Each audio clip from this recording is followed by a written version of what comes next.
Hi, welcome to this video. To use Gmail Smart Compose and Smart Reply, turn them on in your Gmail settings. Right? Now, I'm gonna click the gear icon or settings in the top right of Gmail. Then select See All Settings. Scroll a little bit down to find Smart Compose first, and make sure to turn on writing suggestions on. Right?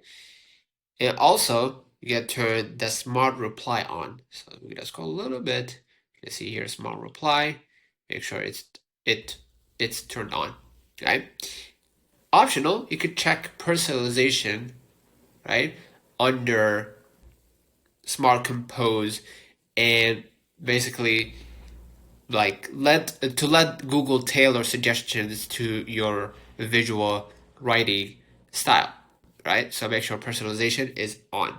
Then scroll to the very bottom of the page and click Save Changes. Consider liking this video, subscribing, and you can open a new message or reply box and start typing. Light gray predictive text will appear ahead of your cursor based on what you are typing.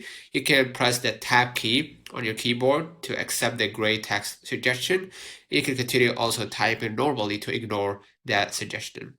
Right? Till next time, see you.